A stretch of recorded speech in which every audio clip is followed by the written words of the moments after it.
transcript. Great. Welcome, everyone. I know it's a sparse crowd today, as Doug pointed out.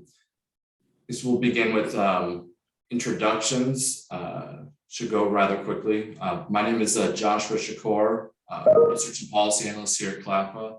And it's quite a packed agenda, but I feel we'll have a very productive meeting today. I'm going to go ahead and tag Janelle Beverly. Good afternoon. My name is Janelle Beverly. I'm the Director of Policy and Research, and I will tag Doug. Are you tagging me? Doug Guthrie. I'm President and CEO of the Housing Authority for the City of Los Angeles. And let me go over to Sunya. Thanks, Doug. Sonia Zaderman, Executive Director of CLPHA. Sylvia, your turn. Good morning, good afternoon, everyone. Sylvia Blanco, Chief Operating Officer for the Housing Authority of the City of Austin. And let's see who I can tag. Maybe Roy Johnson. Good morning, Roy Johnson, Executive Director of Vancouver Housing Authority. And Lowell, let's hear from you. Thank you, Roy. I'm Lowell Kruger. I'm the Executive Director of the Ackerman Housing Authority of Central Washington, and I'll tag Steve Holmquist. Hey folks, Steve Holmquist, General Counsel of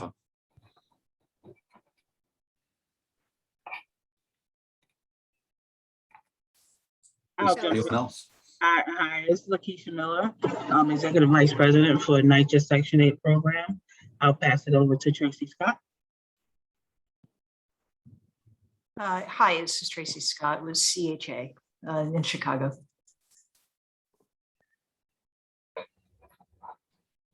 I'm Andrew Caravan. I'm with the Cambridge Housing Authority up near Boston, filling in for Mike Johnston.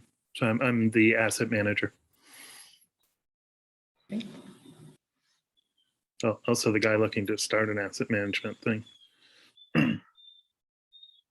I see Jenny Scanlon joined. Do you want to introduce yourself? Yes, hi, I'm Jenny Scanlon. I'm the Chief Development Officer with the Housing Authority for the City of Los Angeles. Yeah, I'll jump in. Anthony Scott. I'm with the Durham Housing Authority in North Carolina.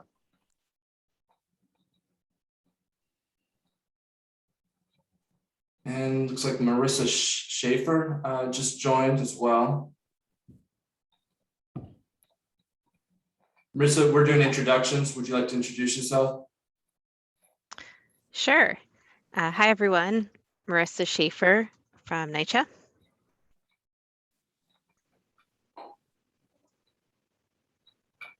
Great. And we got David Greer, CLPHA. Would you want to introduce yourself real quick? Just as I pop on, I'm like, oh, I'm on the spot. My name is David Greer. I'm the Director of Communications here at CLPHA and always love hearing what everybody is working on.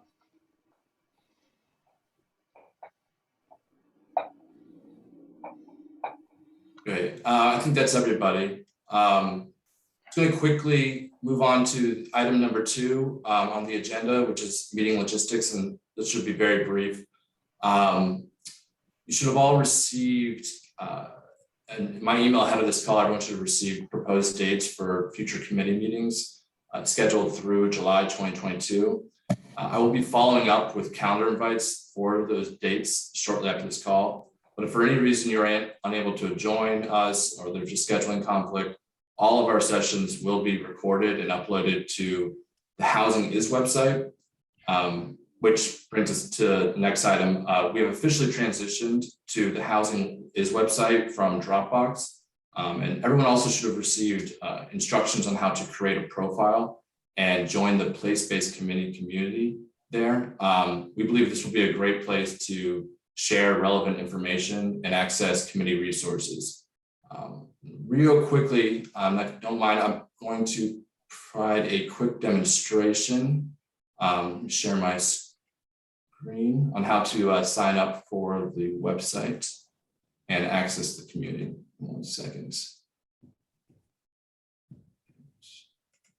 Is everyone able to see that? Yes. All right, perfect. So this is the homepage for the Housing Is website. Here you'll be able to sign up and create a profile. Now I know some of you might have already created a profile in the past. If you don't remember your username or having difficult access it or remember your password, please reach out to one of us and we'll be able to find all that information and get you set up for the Housing's website. From there, you will go to communities, which is up here on one of the tabs. Click that. And these are all the different communities you can join on the Housing's website. But for this call, the community that would be relevant to us is the place-based housing assistance community. And here's the homepage, landing page for our community here. And as you can see, you'll be access to sign in. I'll hit log in real quick. And from here, you can click on resources. And so far, we've updated the agenda for from the August meeting and this week's this meeting's agenda. But we'll be uploading recordings of past meetings, future meetings, notes, and other relevant material. And this is a place where you should feel free to add resources that you see fit, that you think are relevant and that would be help to inform the rest of the committee members. And that's it. It's pretty simple, but again, if you have any questions or any difficulties, please reach out to either me or Janelle. I'm going to stop sharing and pass it off to Doug. Thank you, Josh. So the next item or the first information here on the agenda is the HUD REAC inspections. And I don't have a great deal to add to that. I checked with our staff on inspections. So they were proceeding, I think, effective July 1st. We've had a handful of residents that have objected to inspections. And so we've just delayed those and we'll go back and do the inspections later. I think what we have found to date during the inspections is really nothing major except for some of the fire and safety issues, because it's been a long time that we've skipped over a lot of the routine maintenance, and so those have been common occurrences on the inspections. But beyond that, nothing extraordinary or nothing particularly challenging about reinitiating the inspection process here in LA. I'm sure others have different experiences. Sylvia, jump right in there. Yes, we have had a bit of a challenge with REAC inspections, and they've come out and REAC has conducted several. The challenge primarily has has been the active COVID cases that we had been encountering, especially with the Delta variant. It really blew up here in Texas, and Austin was not immune. So we did express our concern of having dozens of active cases at a property, and HUD still wanting to come out. So that means not only are we having to deal with these multiple active cases going on, but also trying to prepare for this inspection, which typically means trying to go into as many units as possible and getting any needed repairs completed. And it was just a very, very unsettling time. Has been an unsettling time for not only our residents, but for staff and contractors, needing to go in and perform repairs and so forth. So we've tried to sound the alarm, especially when we did have, upwards of 38 active cases at a given property, and HUD still was not willing to reschedule. So that, I think, was a primary thing. And I did reach out to Sonia and the team, like, what do we do here when we have, such an active occurrence of surges in cases? There's really nothing in the protocols that we could that we could, reach out and point out to. So there really, I don't think there has been too much, additional guidance on that, other than, there's maybe an email that we would send to, I think, HUD QA. But one thing that I don't know, I wouldn't say that it was fortunate, but around the same time that this particular inspection was scheduled to take place, the hurricane that hit Louisiana, there was the aftermath of that recovery. And so the inspector that was due to come out was rerouted to Louisiana. And so that gave us a little bit of a reprieve. And that also at least helped the number of active cases to slowly come down. So we're not at the high of 38 right now, but we are at 16 active cases, and it has been rescheduled. So it is on the calendar for November 9th. So that's just where, I would ask that we find a way to get some additional clarity and guidance when we do have these active cases going on at a given property.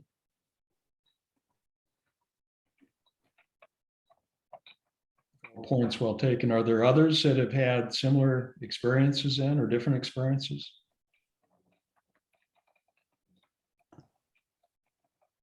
Tracy, I'll put you on the spot.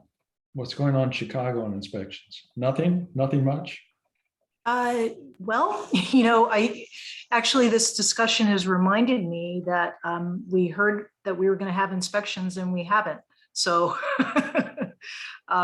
don't know what's going on, and we're not actually like poking the bear. So Anthony, how about you down in Durham? I'll pick on you because we happen to have a visit from your Congressman Price. We wanted to take a look at a choice neighborhood development here in the Watts community. We spent a very nice hour with him, and he had nothing but high praise for you, saying just what a terrific job you're doing down there. So I just meant to pass that along to you. I appreciate that. That's what those good contributions will do for you. I'm kidding. No, we of course, we have a local reporter here who makes it her business to find any and every issue and put these stories on. And of course, HUD gets these stories, and then I get a call from the field office. So what's going on with this and what's going on with that? It's like, it's an issue, we're addressing it, or it's not an issue and it's being overblown. So HUD did come out and do Inspire inspections with us maybe 2 months ago. And there were, I think, 3 or 4 properties that they were targeting. They did their inspections, and then we had our wave of Delta. And so then they backed off and canceled the last inspection that they were supposed to do. But since then, we haven't heard anything else from them about continuing any types of inspections, because they did have either 1 or 2 buildings or properties, I should say, that they were going to inspect, but we haven't heard anything else from them since. I think part of it was that, when they did the inspections, they found very few issues other than smoke detectors where people had taken them down. But beyond that, or blocked egresses where people had things that, in front of a window, in front of a door, that kind of stuff. So overall, they didn't really find any major issues. So I suspect that's why we haven't heard much else from them. Yeah. Anthony, I'm sorry, go ahead, Doug. No, go ahead. That's fine. I was just going to ask if you can expound upon the circumstances under which that last inspection was canceled. When we had a conversation with REAC about what their protocols were for canceling, it seemed to be on a case-by-case basis and not very clear on what the circumstances were. We were just notified that on the date of the inspection, there's supposed to be a phone call that happens, and it really is the judgment call of the technical assistance center as well as the inspector on that day. So I'm just curious, they mentioned there were only 9 when we talked to them a few weeks ago that had been canceled. And if that is the case, I'd just like to get a little bit more information on what happened there.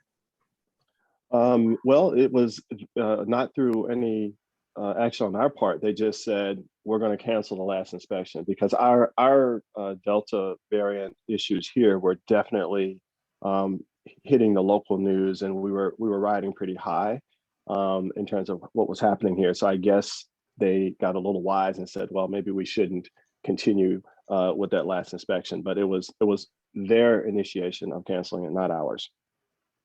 Okay, that's helpful to know because in Sylvia's case, it was very different.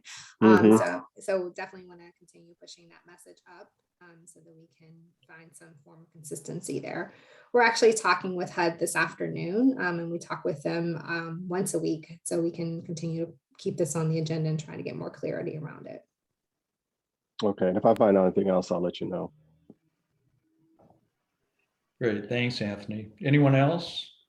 Roy, Lowell, Marissa, Lakeisha? This is Lowell. We do have a REAC inspection for project-based rental assistance units coming up here later this month. And so we've been preparing for that. I don't have anything else to report on that, though. We haven't had any other issues. So thank you. Go ahead. It's Lakeisha. Unfortunately, neither Marissa or I work on the public housing side, so we have knowledge of it. Okay. Then for Vancouver, we have some project-based also that are the multifamily single homes. They did REAC inspections, but we haven't got anything on our public housing units. But we have a really small pool of public housing anyway.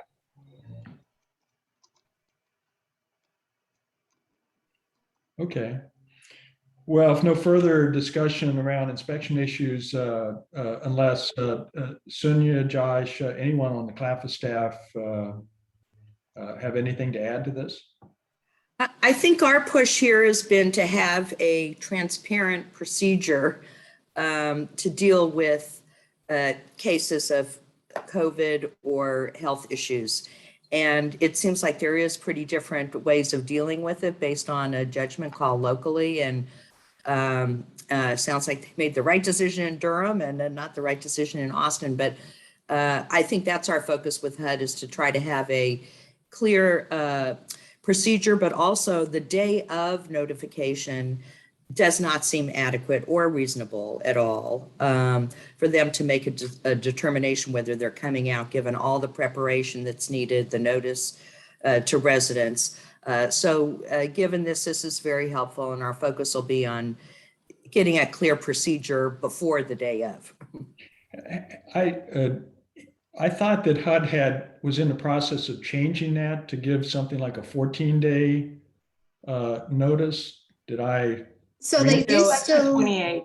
They went ahead and kept the 28-day advance notice, and then another one at day 14 prior to the inspection. So I think what Sonia is referring to in terms of day of is when the inspector actually shows up day of, and the property reports active COVID cases.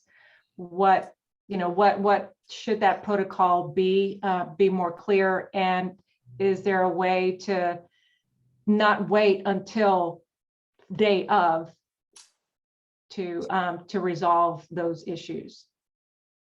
Yeah, Because my understanding I was just going to say, it's my understanding that the inspector, in order for them to be compensated for their time, actually have to show up to the property, and there's such a small, I guess, profit margin as it is, that they don't want to disincentivize inspectors from participating. And so I suspect that might have some I guess involvement in terms of waiting until day of, so that way they at least get compensated for coming out.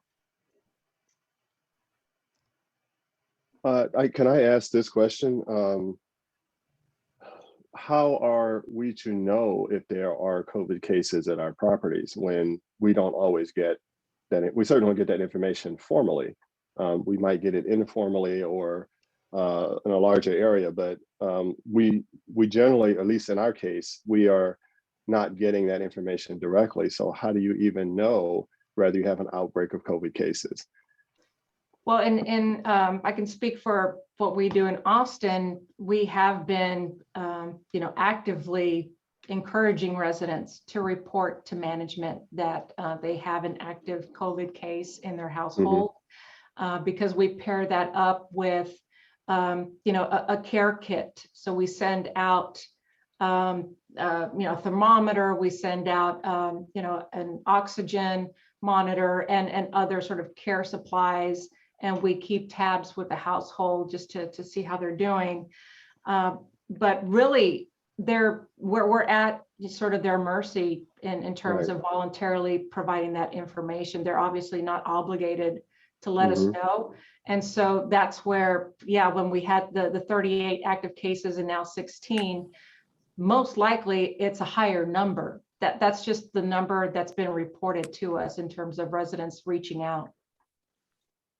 Right, and that was sort of what I was thinking about that, because we really don't know, other than those residents that are volunteering that information. And to some degree, we can find out if we have a single building, because the health department has agreed with us that they would let us know if there are 5 or more cases in a single building. But we still don't necessarily have enough information to even let the inspectors know that this is probably not a good idea, other than what was happening. And Sonia, I'll tweak what you said just a little. They made the right decision on that last property, but we were perplexed as to why they were insisting on coming out, because our cases were soaring when they called us and told us they were coming out in 28 days. And we said, are you sure you want to do that? And they finally got it, I guess, when they got here and saw that it was as bad as we had promised. Okay, well, we're still in the middle of a pandemic, contrary to what some people think. So this will definitely be on our list for HUD, because I don't think this will be the last case that we'll be hearing about. So this is very helpful. Thanks. Great. Okay, thank you. Thanks, everybody. Let's move on to the next topic then that we have, which is the Emergency Rental Assistance Program. And I know all of us, I think, are playing slightly different roles in the administration of this program. And in Los Angeles, the Housing Authority isn't directly involved in the administration of the program. Initially, the city decided to administer the program directly themselves under the city housing department, and they had about $230 million to distribute. But effective September 1st, they handed the balance of that program, as well as the next tranche, which was an additional $230 million, they handed that back to the state. And so now in Los Angeles, it's being run through the state agency as opposed to through any local agency. I know with regards to our own residents, we've worked really hard to reach out to all eligible public housing residents, as well as residents in our asset management group, to apply. We haven't gotten 100% response on that. We have a number of mixed status households that I think just don't want to apply for funds and draw attention to themselves. But we are starting to see some funds trickle in public. Fortunately, in public housing, as well as our asset group, we've had excellent collections. We're in the 96, 97% rent collection range. And so we only have, we're talking about 150, 200 eligible resident households within public housing. And again, we're starting to see some of that funding trickle in. We'll see how it goes from here. But others, Sylvia, I'll turn to you, because I know that Austin has been administering directly a program that was preceded the Emergency Rental Assistance Program. So lessons learned then, and then you've been administering the program since then. Yes, thanks, Doug. We're in version 4.0, as we call it.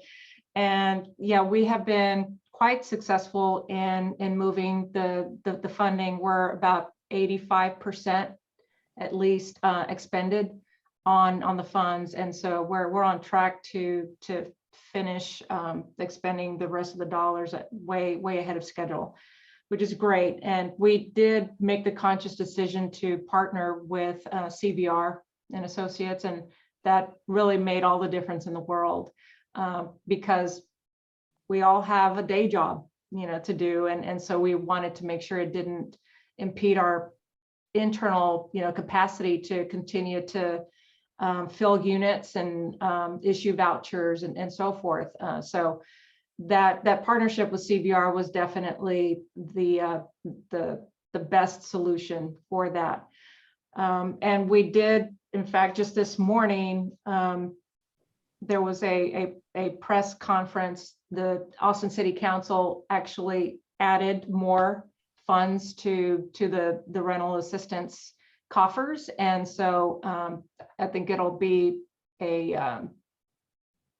I think at the end of the day, it'll be upwards of about close to $80 million that will be administered. So there is a city version of the rental assistance, which again, we are administering.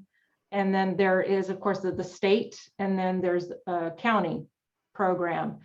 The state and the county programs have definitely had a major share of challenges, and they've kind of been raked over the coals in the media and other places in terms of just not being very efficient and streamlined in their approach. So fortunately, we've had a pretty good model, and I think they have learned some lessons, and they have applied some of our methodology to that. And in fact, the county did reach out for some assistance from us to start moving some of that money, because they were about to lose it.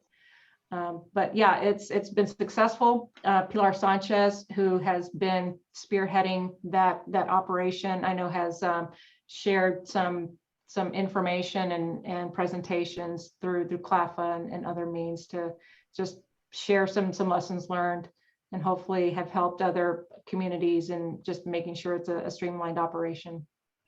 Well, I think you raised the general issue of just capacity. I mean, there are huge dollar amounts flowing through our organizations, and these programs can't pop up overnight. And that's true with programs beyond just the ERAP program. In LA, they had to hire 100 people temporarily and then train them, and then deal with significant turnover in the process. And I suspect that that's the case throughout the country in trying to administer this program and programs like it. Absolutely. And that's where, again, when we initially did that sort of a little pilot rental assistance program, we learned a lot. And one of the things is that, yes, it's very intensive, labor intensive to get the job done. And so that's where we knew right away we were going to need to bring in an outside partner to assist with this, so that we didn't just come to a screeching halt on our core functions. Are housing authorities out there concerned about potential findings, whether it be HUD audits or IG audits, on administration of these programs and concerns over that? Are we starting to see kind of information trickle out on that? Well, I'll share from Austin's perspective. It was important that we had a lot of controls in place. And so that's why CVR has their own QA that they do before it gets to HACA for our internal review. So there are probably about 3 layers of QC that is happening before we sign off on any disbursements.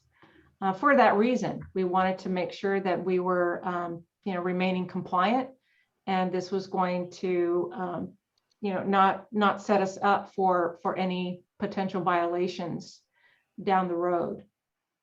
But you have to build that into your operating model.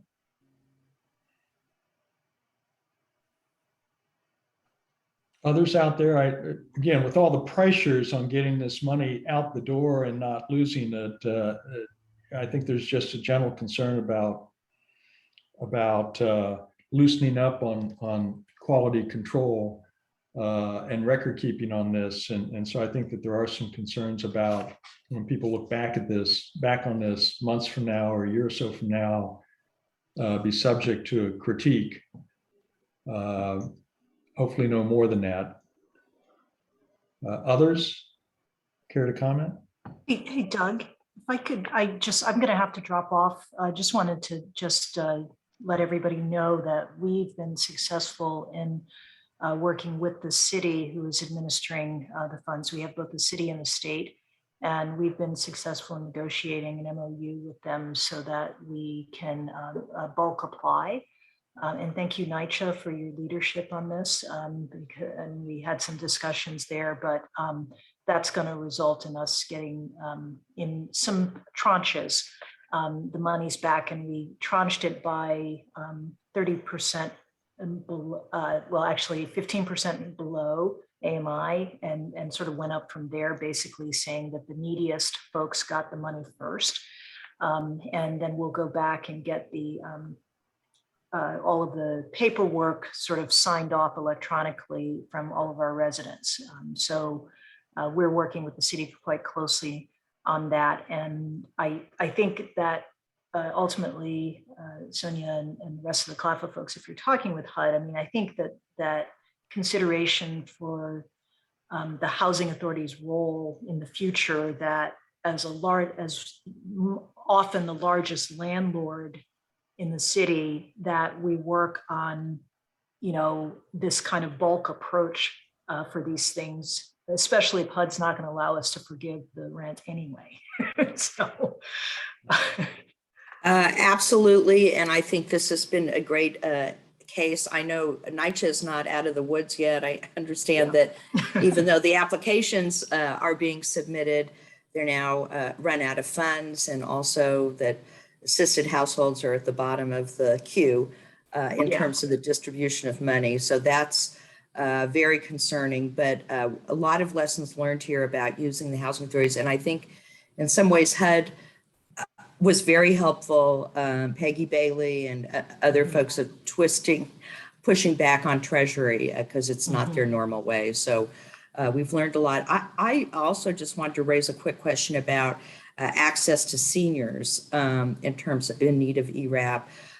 We've been hearing anecdotally that seniors have been reluctant to come forward, one, thinking that they're not eligible because they didn't have an actual drop in their fixed income, even though that they may have additional costs, or just other concerns. And we were recently on a webinar with the Administration for Community Living out of HHS, which a whole range of folks in the aging spectrum about this. And I just wanted to get a sense if that has been an issue for folks. Also, just outreach to seniors on rent payments and access to ERAP.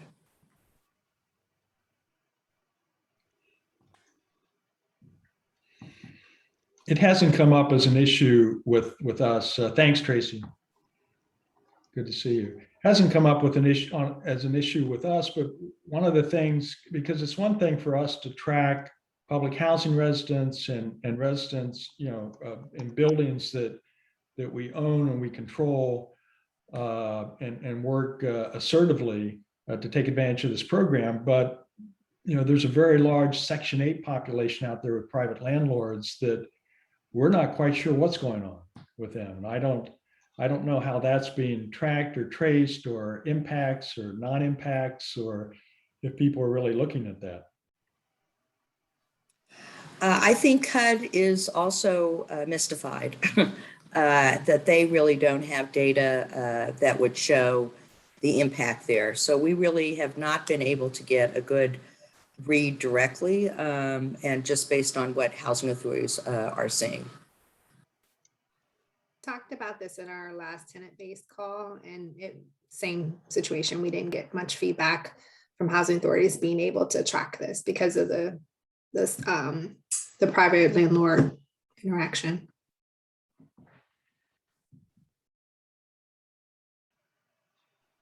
Okay. Others with any comments on the ERAP program, pros and cons, problems, challenges? On the next slide, I just want to mention to echo what Sonia was saying. Yeah, NYCHA is still in the woods. They're continuing to submit bulk applications, but there's a lot that still has to be worked out and trying to identify additional pots of money that may be available in the state.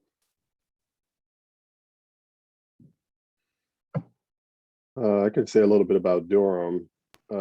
We just internally, I think I've shared with folks before, we had a special effort, hired additional temporary staff to go out and try to, everything from emails, phone calls, knocking on doors, stuff in the rent statements, all of that. And through all of that, we've seen about 56% of the people that are behind respond, which is a little alarming to think, considering the amount of effort we've made to get people to apply. For those that we did apply for, we only received about 13% of the money that we've applied for so far. And so that's a little troubling, especially since the Department of Social Services administered a program here in Durham, and they just paused the entire program because they need to figure out how much money they actually have, how many, based on the number of applications that they've received. And so October 4th was their last day to accept applications.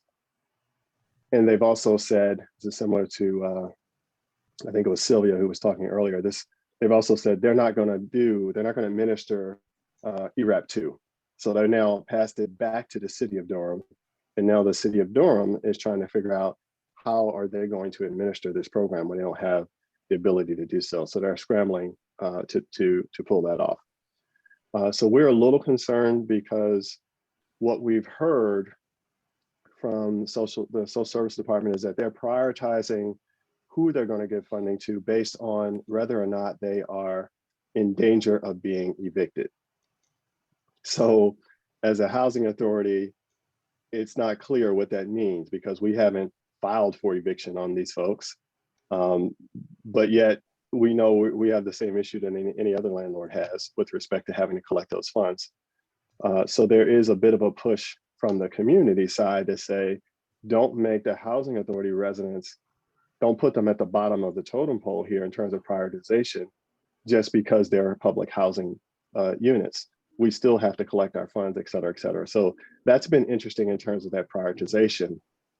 And we'll be working with the city to try to see if we can get them, one, to just do a set aside for housing authority residents, which is what we asked them to do in the very beginning. We sent them a list of the number of people, the amount of money that we saw, and we said, can you please just set this amount aside and allow us to try to get as many people in as possible to apply, but make sure the funding is there, because we knew it was going to be an uphill battle. But they did not necessarily follow that advice. So we will continue to work with them on trying to help them, one, figure out how they're going to administer ERAP 2, and then two, see if they can prioritize our public housing families over some of the others. So we'll see how that goes. So what's going to happen once these various eviction moratoriums are fully lifted and we still have residents, and maybe they even applied for funding, but they weren't reached, and they may have legitimate reasons why they're way behind on the rent. How are housing authorities going to deal with the eviction process there, and how is HUD going to respond to how housing authorities deal with the potential eviction process? So what I'm thinking is, sorry. No, go ahead, Anthony. I was saying, so what I'm thinking is that for anyone who, and what we've advertised is that any family that has engaged with us, then we will avoid filing for eviction, because their engagement says that they're going to be working towards paying their rent, either a repayment agreement or something like that, or the receipt of ERAP funds. So we have already made that a part of our messaging. For those who have not engaged with all of this outreach that we're doing, then we know at some point we're going to actually have to file for eviction for those families. We are hoping that the 30-day notice that we're going to issue will be yet a trigger for them to go, okay, let's talk to the housing authority, right? But if all the efforts we've made and we now going to do the 30-day notice per HUD's guidance, and they still don't respond to us, then we have to treat them as a family that is not going to pay their rent, and we'll have to move through the eviction process. We hope that's not the case. I think HUD's notice is a recognition that the eviction moratoria are falling away and that housing authorities will be faced with this situation. Although they've extended the notice period or kept the extended notice period of 30 days for non-payment of rent, also added a requirement that you notify the resident of the availability of ERAP funds. Although in some of your communities, there may not be availability in terms of how they're being allocated. So that needs to be worked out. We really started at a deficit point because there was a lot of confusion early on from Treasury in the first guidance under the previous administration that assisted households were not even eligible. And so that was a lot of work getting to the FAQs, making it clear that they were eligible. So this has been a long road and it's not over yet. I just want to point out, I was on a call with Gene Sperling, who's the White House czar around recovery issues.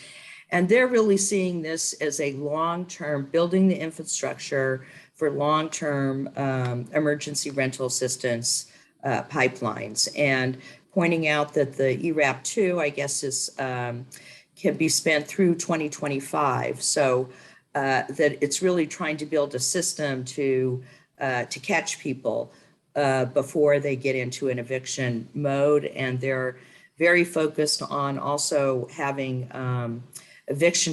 trying to embed more eviction diversion programs at the court level. But I think HUD is clearly understands that housing authorities, if they're not operating under an eviction moratorium locally or statewide, that evictions will be taking place. And I assume many of you are still operating under some moratorium, so maybe that it's not relevant in terms of what your eviction practices are going to be, but also housing authorities, as Anthony said, trying to just trigger those folks who have not been in touch and get them connected to services. But this has been an interesting discussion, and I don't think the policies around all this were created in a crisis, in a pandemic, and so they really should be examined carefully. But I think this approach is not going away in terms of emergency rental assistance. And we've got a lot of input here in terms of experience on how to expedite it, but we've got to clarify the eligibility of assisted households and that they're not at the bottom of the rung. So those are the issues I'm hearing percolating. I know we have 4 eviction moratoriums. We've got the federal, the state, the county, and the city eviction moratoriums, all of which overlap with timeframes. So it's really hard for us to figure out which one is which, but the city moratorium is in place for 12 months after the end of the emergency declaration. So we know, that's over a year out. But the one thing is clear, we don't want the public housing agency leading the way on evictions for whatever the reason is. That's the last thing that we want. And so that's the last thing we'll choose to do, regardless of what kind of HUD directives are. I think that's mostly the case. I do think there is a big turnaround in HUD's view about evictions, and that you'll see more eviction prevention strategies put into place and as a policy approach. Given the folks who are now senior advisors there, I think they have really kind of taken on the eviction prevention issue, and we'll be seeing more of that. So I think, more housing authority evictions would not be a good, necessarily a good story. If we could move on to the next topic to be keeping on our time frame here, this is either a 2-minute conversation or a conversation. So Sonia, I think I'll turn this over to you on Build Back Better Act and legislative updates. Well, we were all on a money high for a while there. That 3.5 trillion got to our heads, and we were dreaming big. But it's shrinking now, as you've read, to about 2 trillion. The fight now is between whether you slice some off of everything and still get all of those initiatives in play, or whether you really pull out the smaller initiatives and just focus on the big ones and fully fund them. And I think that's the back and forth. I think the progressive coalition is saying, let's just, cut it in half and spend it in 5 years. And I think others are saying we, on the more moderate side, we want the big initiatives fully funded. So housing has been on the list of vulnerable programs for some time. I think if there's any hope here, I think it will be the capital fund, public housing funding, primarily because Senator Schumer has drawn a line in the sand on this. He's outdone Chair Waters by increasing the amount. In addition, the $90 billion on the Section 8 expansion and PBRA expansion, I think would be more vulnerable. Those are prospective programs and expansions versus the public housing portfolio and particularly NYCHA's need. There's a lot of hand wringing and oh my God, and we're on the precipice, but there are people that feel confident a deal will be worked out, smaller, albeit. And I think the question now for us is just the advocacy and the drumbeat on keeping housing in there. Sonia, could you also, as part of that, it's not just all these different line items of large dollar amounts, but it's also what came out of the Ways and Means Committee on low-income housing tax credits, which hasn't seemed to have gotten as much attention, but is still a critical element of all this. How does that play into it? Well, it's interesting that you raise that because we're having conversations today about there are a lot of letters going to the Hill, and Chair Waters has been, she is out there sounding the drumbeat. She's had press conferences. She's been on stakeholder calls. She's doing press releases on this too. Even she is worried. So if she's worried, we should all be worried because she has been the most vocal champion, and all that money got put in there because Nancy Pelosi gave her the purview and the domain to handle the housing issues. So today we are involved in a controversy about shouldn't the housing support letters include the tax credit provisions? And I will say there have been the Action Steering Committee, which is a huge coalition of organizations, has sent a number of letters and is very active on the advocacy. And the Low-Income Housing Coalition has signed on to it, and others who would normally be vocal advocates just for the housing money. I think the question is, and Senator Merkley has a sign-on letter that's circulating in the Senate asking for support of the housing provisions. It does not specifically include the tax credit provisions. And so there is now ongoing back and forth between Senator Cantwell's office and Senator Merkley's office about getting the messaging out of including tax credits in the asks. And we should be doing that also. The tax credits for this committee and the place-based who are preservation development focused, the tax, whether you win or lose in the capital fund lottery in terms of allocations, the tax credits are significantly boosted, both in size, the basis boost for extremely low income, and the reduction of the 50% test. So all those add up to a significant amount of money in the Building Back Better plan. It also included $15 billion for project-based rental assistance contracts to be paired with the expansion of the tax credit. So those are questions about whether some of these other housing provisions can maintain. I'm not a betting person, but I would think that the capital fund, because of the support by Ms. Waters and Mr. Schumer, have the best chance to survive, we're hoping.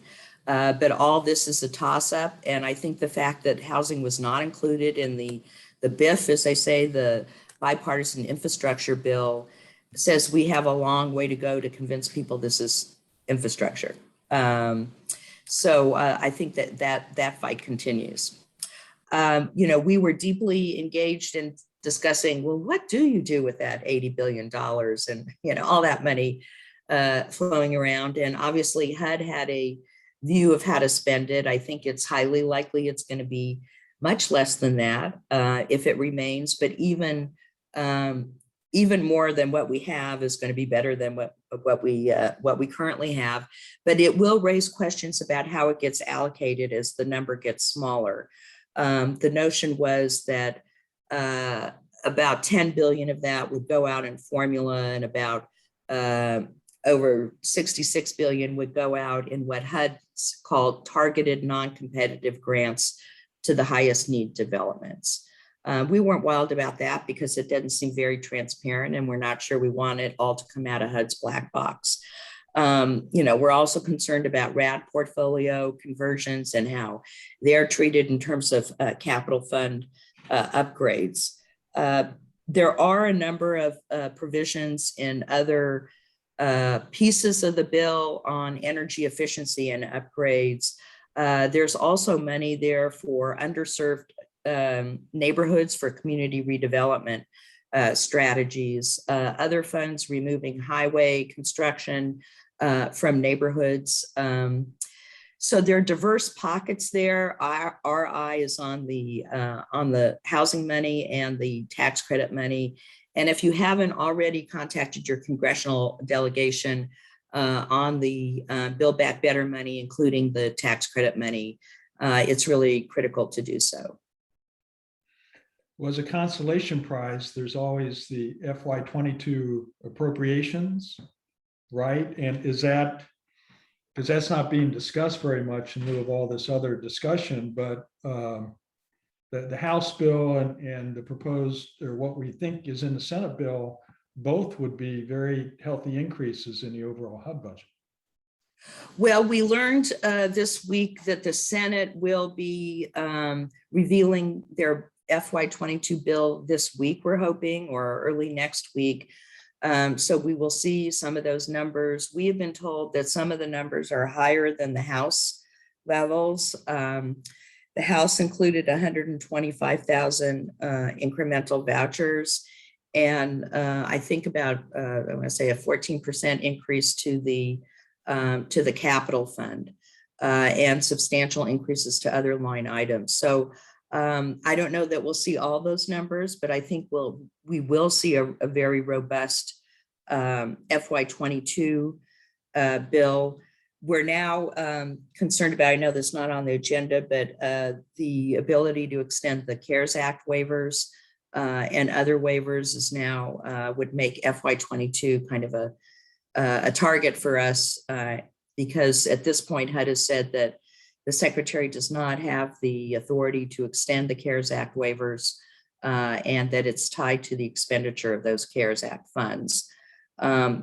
Given that we're still in a pandemic, it's our view that those waivers still apply. HUD said that they were going to try to go to OMB and get approval for blanket waivers for housing authorities, but apparently that strategy is not likely to be fruitful. So HUD's fallback is to do a one-by-one review of waiver requests as they come in, which I think they're not wild about doing either. So FY22, aside from the higher numbers, will also be our opportunity to try to extend some of these waivers. Well, on December 3rd, it's right around the corner.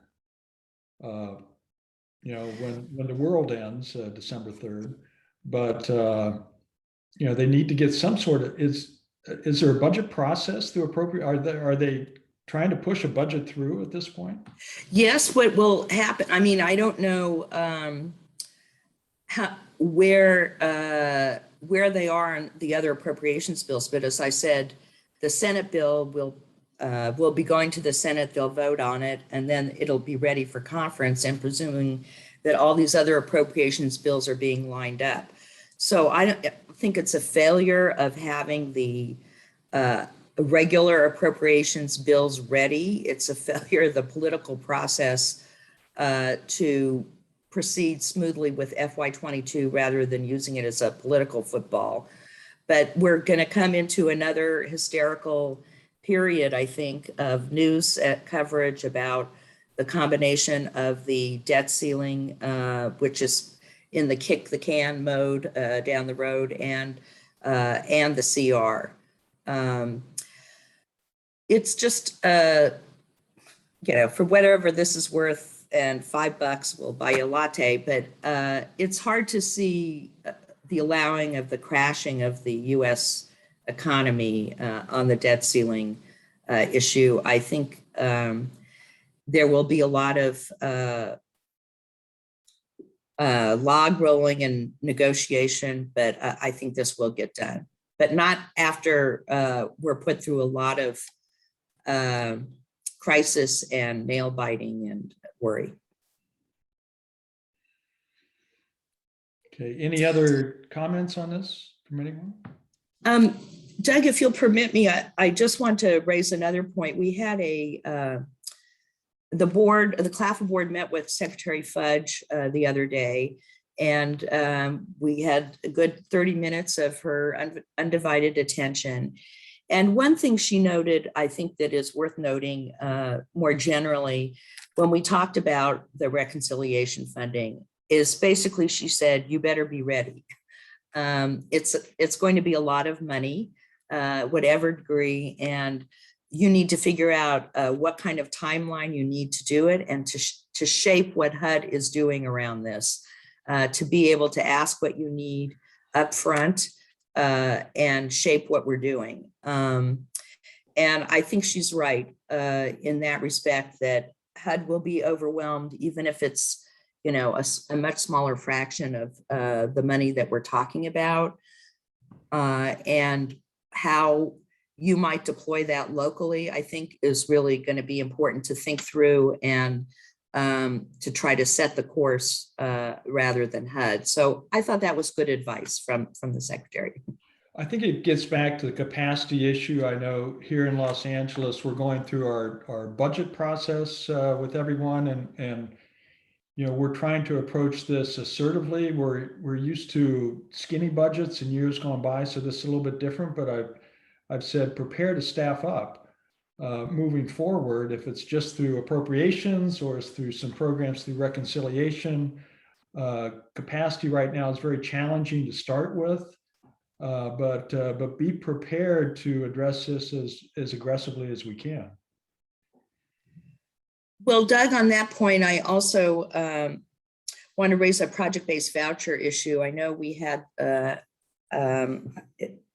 Josh may have put that in there, but it's a recurring theme now. And I know you and all of the California contingent made it clear to the Secretary we need more project-based vouchers. The other thing the Secretary said, to somewhat our disappointment, is, I think it was Denise Weiss was talking about how they're the affordable housing developer in their community. They've got the subsidies, they're putting together the financing. And she said, well, I didn't think of housing authorities as builders. And I think we were all kind of took a deep breath on that.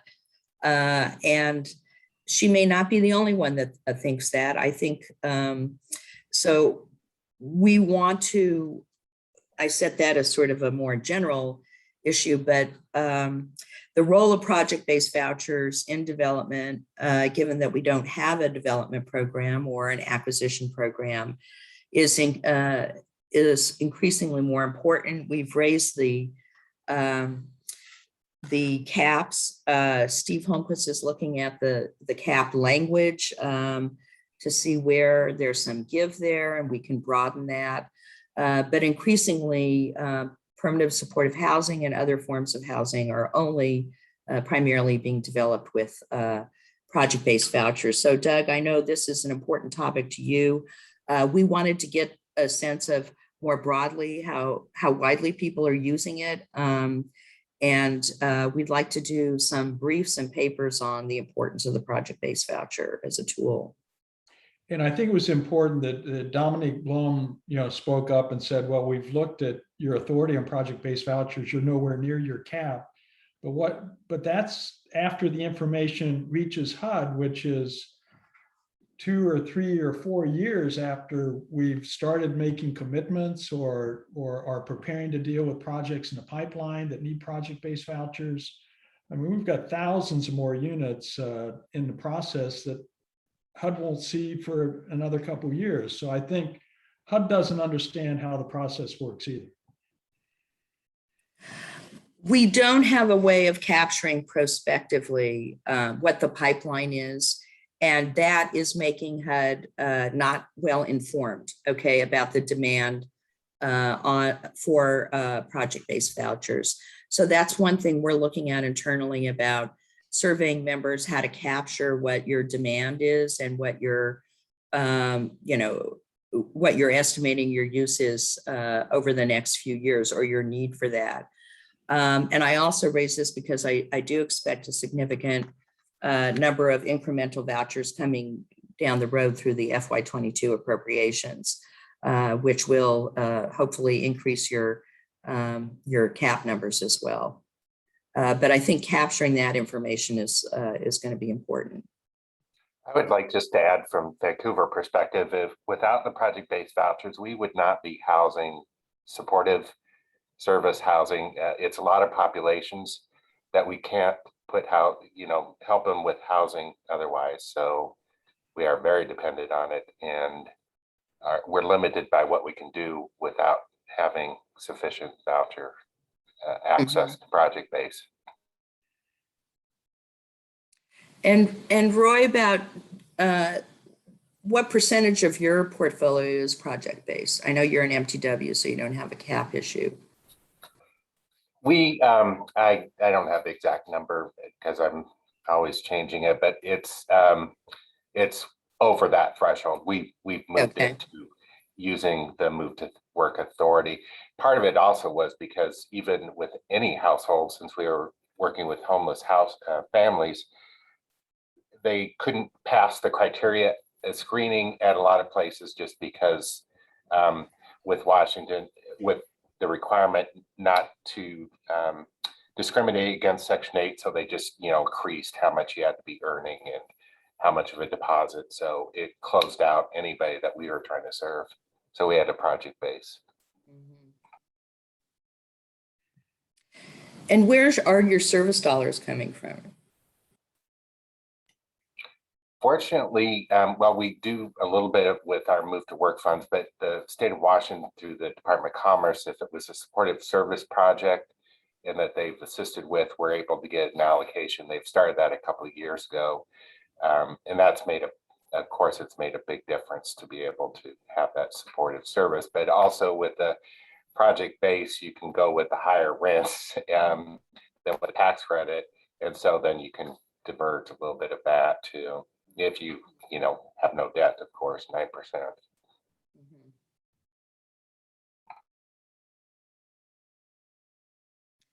And I see, I'm sorry. Sorry, I was just going to add for NYCHA, we've been using, I think without the ability to use the project base, we wouldn't be able to maintain our program because the tenant base, that rental market is very tight. So we've been able to balance, maintaining, and it's a very, to me, it's a poor rate, but we're down to like 83% voucher utilization as of this month. Wow, on your tenant base side. Yeah, but our spending, including project base, is over 100% of our budget. Yeah, So we're in the same situation like Isha in Los Angeles. Yeah, so I think HUD really needs to think about, increasing the cap or even removing the cap and just giving everyone the flexibility to use their vouchers the way they see fit based on local conditions. Mhm.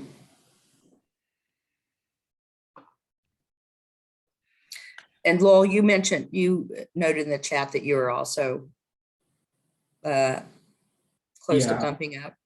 Yeah, so similar to Roy, we've been using primarily the project-based vouchers. We've been partnering with a variety of organizations here in Yakima, whether it has to do with sobriety or anything along those lines, to help house homeless individuals have been our primary objective. And yeah, we're bumping up against the cap. We only have just a handful left before we're done. And so certainly anything that can be done on this, I certainly have supported Doug's push and comments. But anything that can be done to lift that cap would be helpful to us anyway. And just if I could add just another point, Jenny Scanlon's on the line here too. Jenny heads up our development. So, we rely on project-based vouchers not only for our redevelopment of public housing sites, but our acquisitions. We're dramatically increasing authority to acquire existing multifamily buildings and hotels and motels. Project-based vouchers are critical, whether it's 100% project-based for permanent supportive housing, or it's part of a leverage of participating in a much larger real estate portfolio. It's what we can bring to the table as part of that leverage. And so we see increasing need for that as we expand our overall asset management portfolio going forward. It has been suggested that one way to expand the cap is to, or exempt from the cap, permanent supportive housing units. And I guess the question is, it sounds like in Washington, that is a program and it's funded, the service side is funded by the state. But is that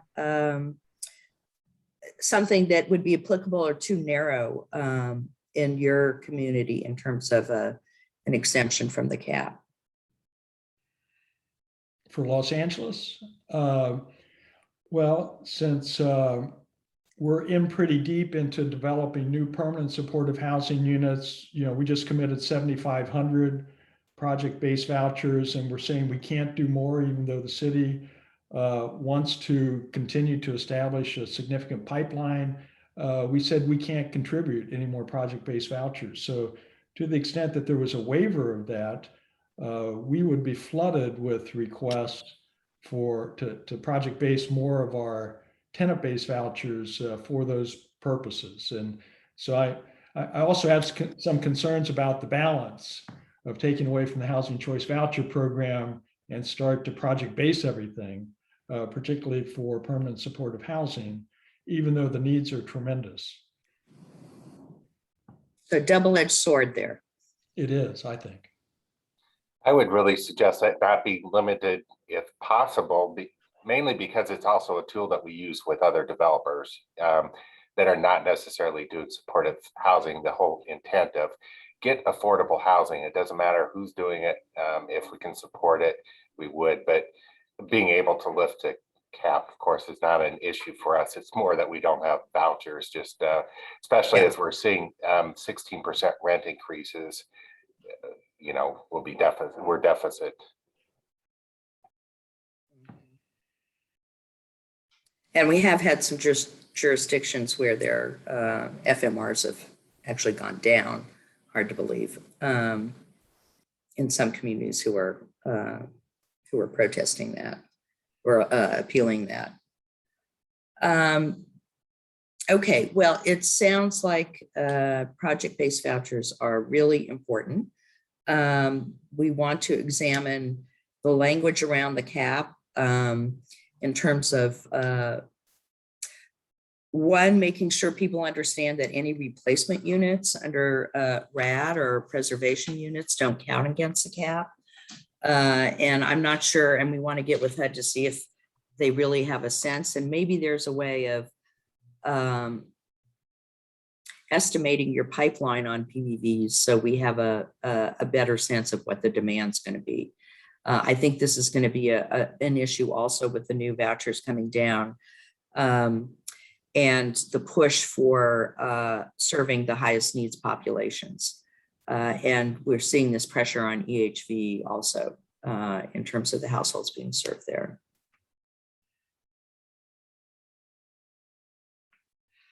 Okay, well, maybe we only have a few minutes left. If I could touch on a couple of other topics here on our very full agenda.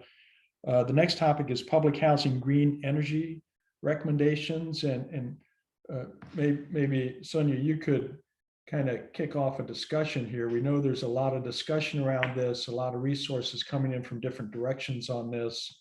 I haven't zeroed in on it, maybe others have. Well, a lot of people are talking about guidelines once money comes out of reconciliation, and they want some uniform way to apply energy guidelines to federal funding.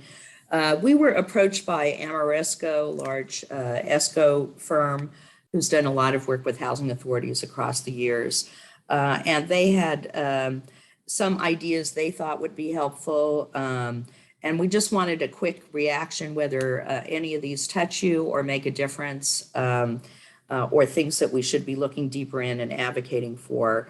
One was extending the EPC contract to be consistent with other federal contracts to a 25-year period.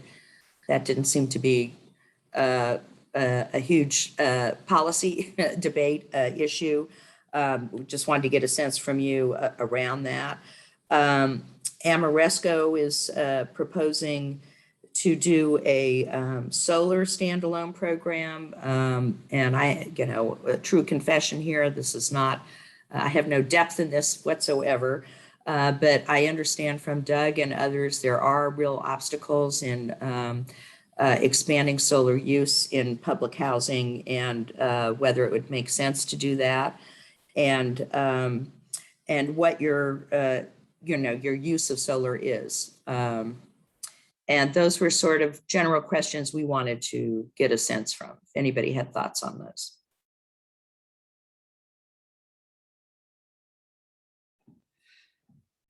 Jenny, maybe I can ask Jenny to touch on some of the solar issues that we have in Los Angeles, particularly who benefits from the additional cost of installing solar, where those benefits go to, and the impacts on tenants or lack of impacts.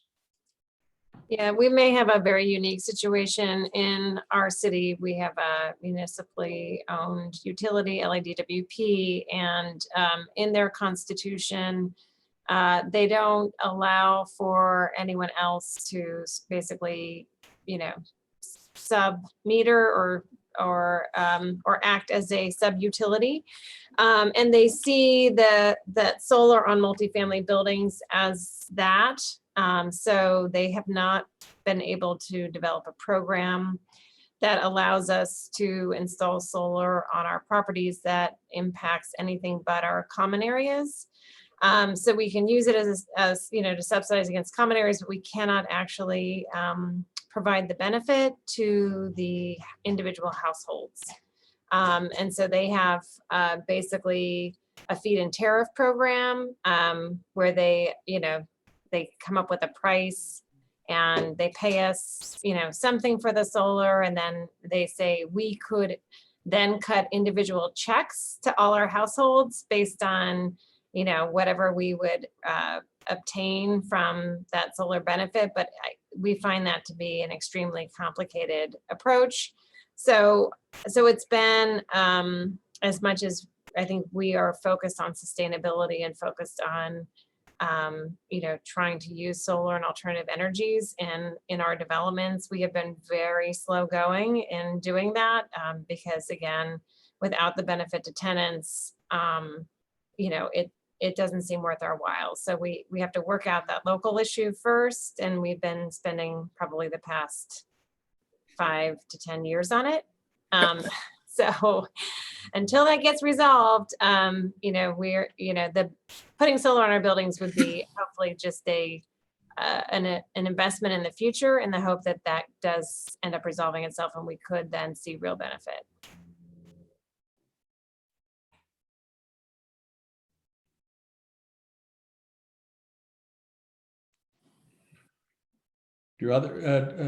Clearly this is a national priority. across many different sectors. And I think we need to figure out, what our niche is in this.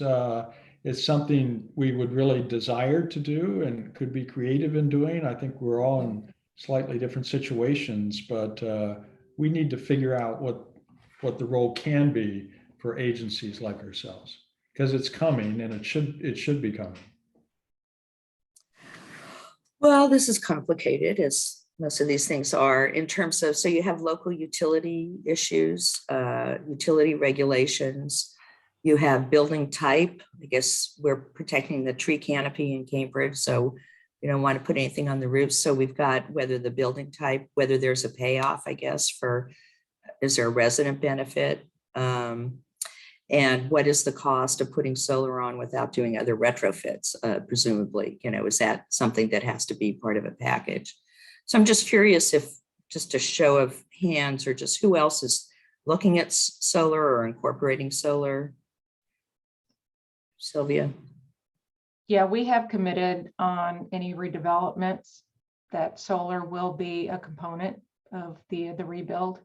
And we've been fortunate, we've had rebate programs through the city that have made it very cost effective. And just one example, of course, there's the upfront cost of install of the solar panels, but one particular property, within less than 2 years, we had already recouped the cost, and the residents are able to benefit from the solar, the savings. It's passed on to the residents. And those are rebuilt though, so those aren't retrofits? Correct. So you're not dealing with the building type issues on the rehab. Right. It's particularly important we figure this out because I know in California, they're moving away from natural gas in any new apartment buildings, and they're going all electric, and there's sticker shock to some of our residents once we move to all electric, and we're adding more amenities and appliances. Their electric costs are going up significantly. Solar used properly could help offset a fair amount of that. So it's just important we figure this out in LA. Okay, it looks like we have a number of folks who have experience with this, who are doing seems less on retrofit and more on rebuilds, but we should definitely pay some attention to this, I think, on the renewables and what that means and how it fits into the utility allowance and energy efficiency and energy performance. So, okay, good to know.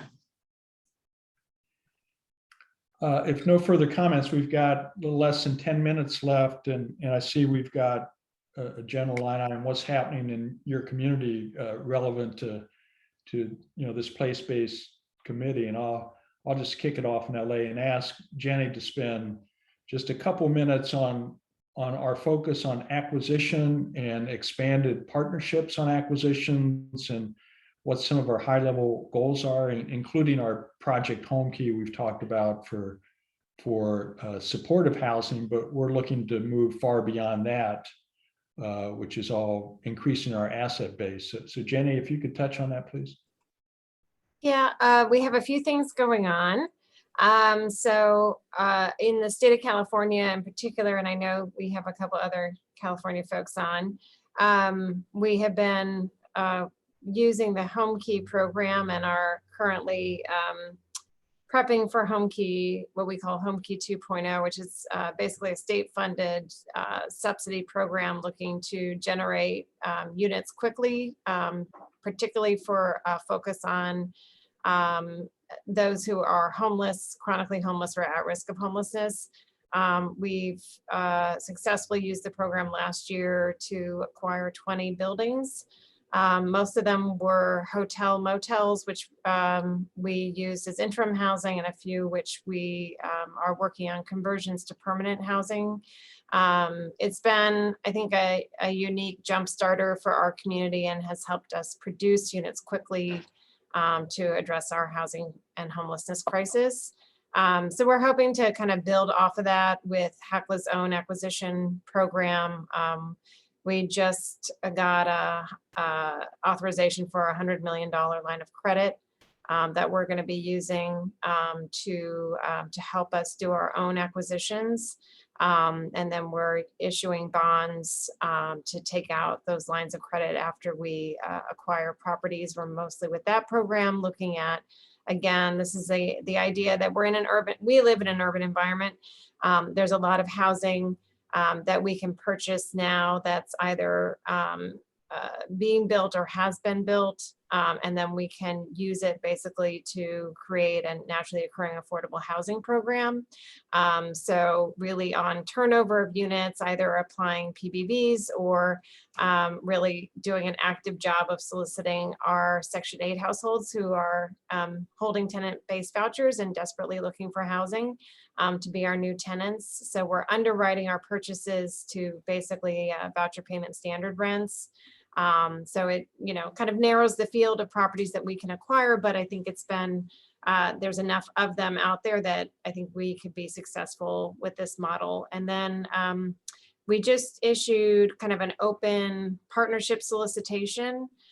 So we have an open RFP, RFQ for outside developers, investors,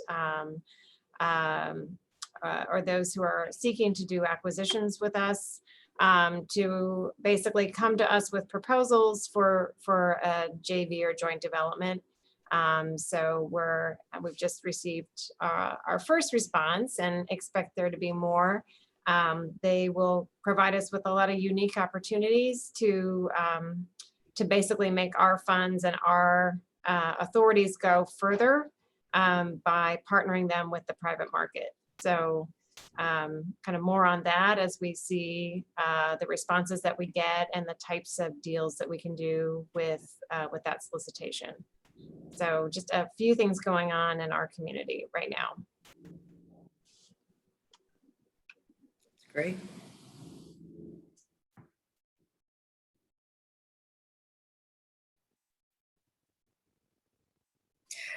Could I just ask, so who are likely other investors? Who are likely interested investors in LA?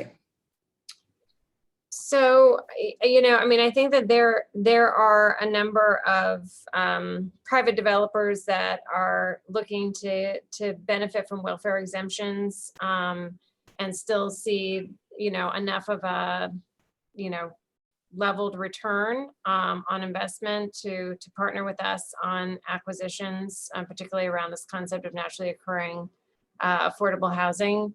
So, and then we're hoping actually to find some additional investor groups, whether there are larger funds out there looking to make social investments.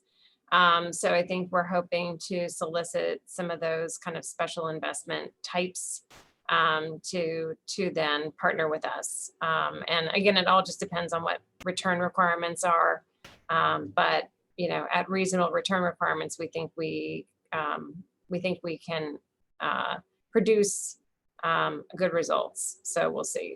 I think there are also private developments that are underway that are being required either formally or informally to have an affordable housing component that we could partner with. And that's where we can bring Section 8 resources to leverage and to participate in a partnership, participate in cash flows, things along that line for just for helping to address the affordability components within new market rate developments as well. Great example of the role of project-based vouchers. Yes.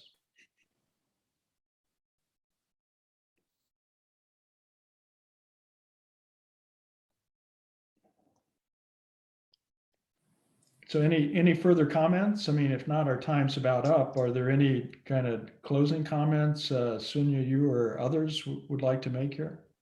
Yeah, so I'll just interject really. Oh, I'm sorry. I think I heard a member.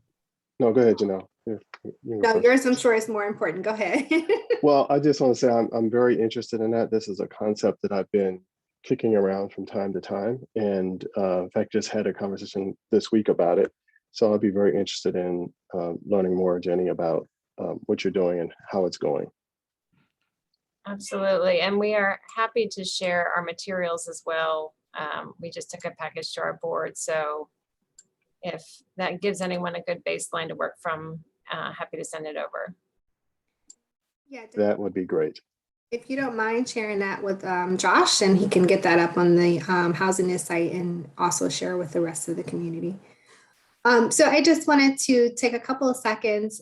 Josh will be reaching out to a lot of our place-based committee members to start setting up a new meet and greet so that you all can get to know both of our faces a little bit more. I'm a little bit newer than Josh is, but I'm excited to get to know everyone, particularly your policy and research staff. I know not every agency has a dedicated staff person for that position.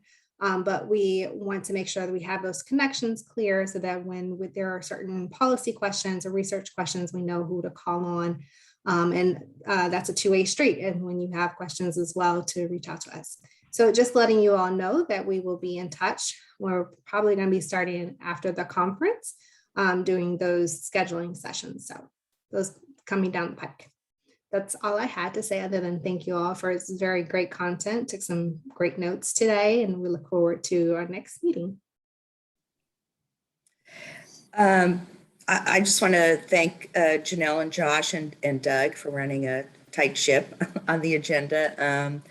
It sounds like we should be thinking more about acquisition strategies. I know a number of folks are doing that, and the use of project-based vouchers. It sounds like there is interest there, and we'll have hopefully some new vouchers.